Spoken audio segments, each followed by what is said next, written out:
Hello and welcome to Saki Tech. So in today's video, I'll be doing a complete spec comparison between the iPhone 5S and the Samsung Galaxy Note 3.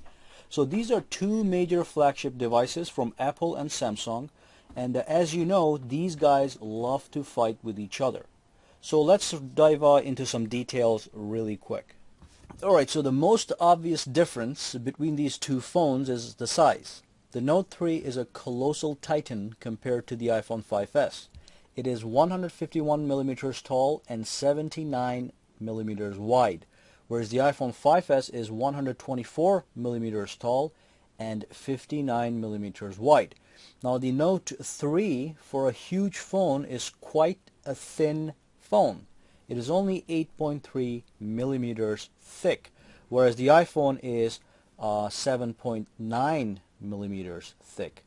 And the iPhone 5S weighs at 112 grams and the Note 3 weighs at 168 grams. Now the next thing I want to talk about is the specs, the processor and the memory. So on paper, the Note 3 has monstrous specs compared to the iPhone 5S. However, we will run some benchmarks toward the end of this video to see how the processing and the memory power compare. But for now, let me detail the specs on each of these flagship devices. Samsung Galaxy Note 3 has a Snapdragon 800 quad-core processor clocked at 2.3 gigahertz. It's got 3 gigabytes of DDR3 RAM. You can get the Note in either 32 gigabytes or 64 gigabytes for storage purposes. Now the iPhone 5S has a dual-core A7 processor clocked at 1.3 gigahertz. It's got 1 gigabytes of DDR3 RAM, and it is important to note that the iPhone 5S runs a 64-bit processor as opposed to the 32-bit processor on the Galaxy Note 3. So just by looking at these specifications, you can tell that the Galaxy Note 3 has specs monstrously better than the iPhone 5S. However, as I said, we're going to look at some benchmarks in a minute and we'll see how they stack up against each other. Now, real quick, both of these phones have 4G LTE connectivity for high-speed connections. Alright, so let's see what kind of software these guys run on. The iPhone 5S runs on the latest version of iOS 7, and the Samsung Galaxy Note 3 runs on the latest version of Android 4.3 with Samsung TouchWiz overlay. Now, I usually don't like overlays, but TouchWiz brings some fantastic functionality and features, especially with the addition of the TouchWiz. Honestly, I can't bring myself to appreciate iOS 7 when I compare this to the feature-rich combination of Android 4.3 and TouchWiz. Samsung does an excellent job with TouchWiz so far. Next, let's take a look at build quality. So iPhone 5S delivers in build quality, just like the 5 before it. Now, other than the HTC One and HTC One Mini, I don't think there is any phone that feels as premium as the iPhone 5S as you hold it in your hand. When you hold this device, you know you paid good money for it. Now the Samsung Galaxy Note 3 still sticks to an overall plastic material build. However, the back cover of the Note 3 now has a soft fox leather finish, which makes it feel more premium than the usual flimsy and glossy plastic back covers which we are used to on the prior Galaxy lineup. You do get the plastic trim around the edges of the device, which is rendered in silver color. And on the front side, you've got the Corning Gorilla Glass 3.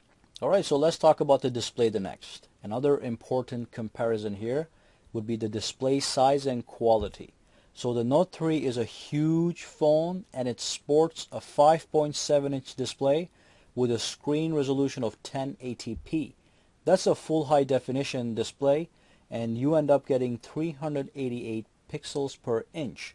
Compare that to the 4-inch display of the iPhone 5S with the 1136 by 640 for screen resolution and 326 pixels per inch.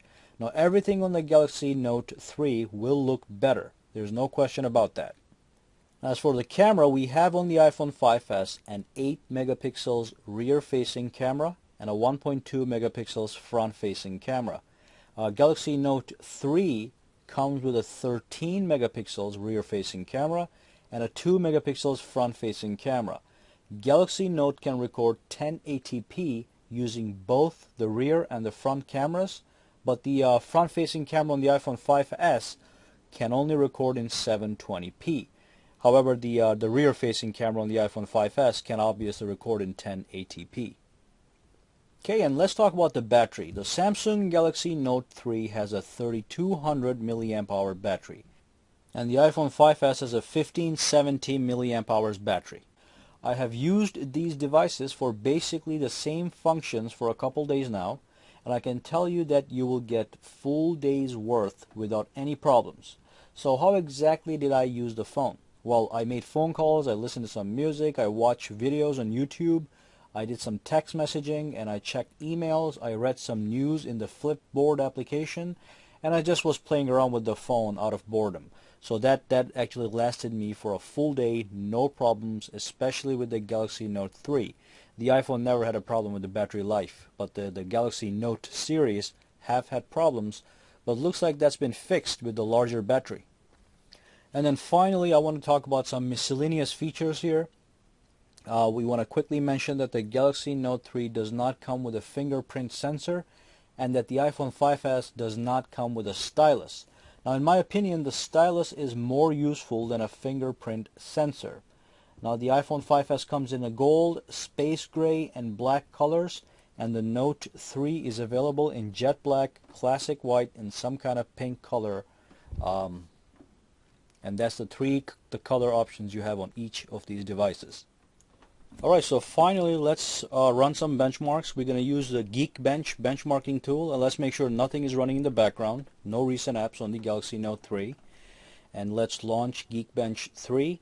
And for those of you who don't know, the Geekbench 3 benchmarking tool measures the processor and the memory power of devices across different platforms.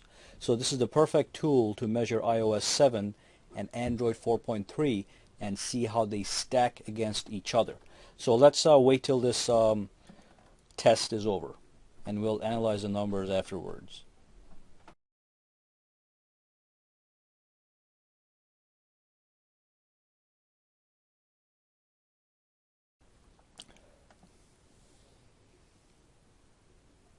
Alright, so it looks like the iPhone is done, and as you can see, the single core performance score is at 1412, and the multi-core performance score is at 2562. And the Galaxy Note 3 is almost done. And there we go. So the multi-core performance on the Galaxy Note 3 is superior to the multi-core performance on the iPhone 5S, but the single core performance is less than the iPhone 5S. And sometimes with the Android system, as you run these tests, you will get different results. But so far the highest I've gotten is the 2970 on the multi-core with the Galaxy S3. I'm sorry, the Galaxy Note 3. Alright, so that brings us to the end of this video. Go ahead and subscribe to my channel for more videos to come. Give me a thumbs up if you liked this video, and also you can go ahead and connect with me socially on Google+, Facebook, and Twitter, for which all the links are in the description below. Thank you again, and I'll see you the next time. And if you have any questions, comments, concerns, just throw them down in the comments section below.